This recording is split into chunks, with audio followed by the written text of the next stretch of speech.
জান্নাতের সুসংবাদ পেয়েছেন এই দুনিয়ার 10 জন সাহাবী। জীবদ্দশাতেই, বেঁচে থাকতেই জান্নাতের সার্টিফিকেট পেয়ে গেছেন এমন 10 জন সাহাবীর নাম বলুন, পারবেন কি কেউ? কজন পারবেন? আমি যদি বলি 4 খলিফার জন্ম মৃত্যু বলেন, পারবেন কি? আপনি হানাফি মাযহাব অনুসরণ করেন না? ইমাম আবু হানিফা রাহিমাহুল্লাহর আসল নাম কি বলেন দেখি? কতজন পারলেন দেখলেন? তার জন্ম কত হিজরি, মৃত্যু কত হিজরি বলতে পারবেন? 80 হিজরি জন্ম, মৃত্যু 150, একজন বলতে পেরেছে।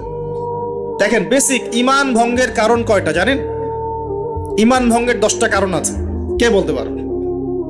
আচ্ছা, ঈমান কঠিন হলো, ওযু ভঙ্গের কারণ কয়টা, কে বলতে পারবে? ফরজ গোসলের নিয়ম কানুন।